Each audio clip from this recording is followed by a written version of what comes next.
బంగాళాఖాతంలో ఏర్పడిన అల్పపీడనం ప్రస్తుతం వాయుగుండంగా మారింది. ఇది ఈ మధ్యాహ్నానికి తుఫానుగా మారే అవకాశం ఉందని విశాఖ వాతావరణ కేంద్రం అధికారులు హెచ్చరిస్తున్నారు. దీని ప్రభావం దక్షిణ కోస్తా పైన ఎక్కువగా ఉంటుందని వాతావరణ శాఖ అధికారులు హెచ్చరిస్తున్నారు.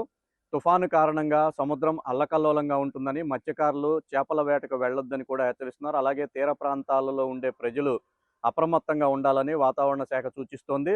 ముందుగా అంచనా వేసిన ప్రకారం ఇది నెల్లూరు, చెన్నైకి మధ్యలో కాకుండా చెన్నై నుంచి శ్రీలంక వైపుగా పయనిస్తుందని వాతావరణ శాఖ అధికారులు అంచనా వేస్తున్నారు. ఈ సాయంత్రం నుంచి కానీ, రేపు ఉదయం నుంచి కానీ దీని ప్రభావం దక్షిణ కోస్తా పైన ఉంటుందని కూడా వాతావరణ శాఖ అధికారులు చెప్తున్నారు. ముఖ్యంగా నెల్లూరు, చిత్తూరు జిల్లాలతో పాటుగా రాయలసీమలో కూడా రేపు పలుచోట్ల ఒక మోస్తారు నుంచి భారీ వర్షాలు కురిసే అవకాశం ఉందని చెప్తున్నారు. అలాగే 1-2 చోట్ల అతి భారీ వర్షాలు కురిసే అవకాశం ఉందని చెప్తున్నారు. 27, 28, 29 తేదీల్లో మాత్రం దక్షిణ కోస్తాలోని చాలా ప్రాంతాలలో భారీ వర్షాలు కురిసే అవకాశం ఉందని చెప్తున్నారు. అలాగే తీరం వెంబడి గంటకు 45 నుంచి 55 కిలోమీటర్ల వేగంతో ఈదురుగాలులు వీచే అవకాశం ఉందని, 1-2 చోట్ల కుండపోత కురుస్తుంది కాబట్టి ఆ ప్రాంతాల్లో ఉండే ప్రజలు అప్రమత్తంగా ఉండాలని కూడా సూచిస్తున్నారు.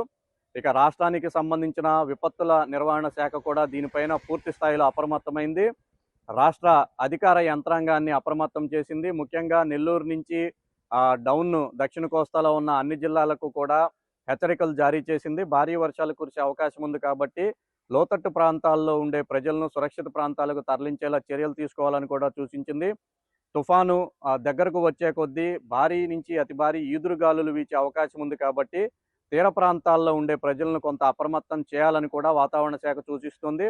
ఇక రాష్ట్రంలోని మిగిలిన ప్రాంతాల్లో ఈ తుఫాను అల్పపీడనం కారణంగా ఉష్ణోగ్రతలు గణనీయంగా తగ్గుతాయని, చలిగాలులు వీస్తాయని, ముఖ్యంగా శ్రీకాకుళం నుంచి తడా వరకు కూడా తీర ప్రాంతాల్లో బలమైన ఈదురుగాలులు వీచే అవకాశం ఉందని కూడా వాతావరణ శాఖ సూచిస్తోంది.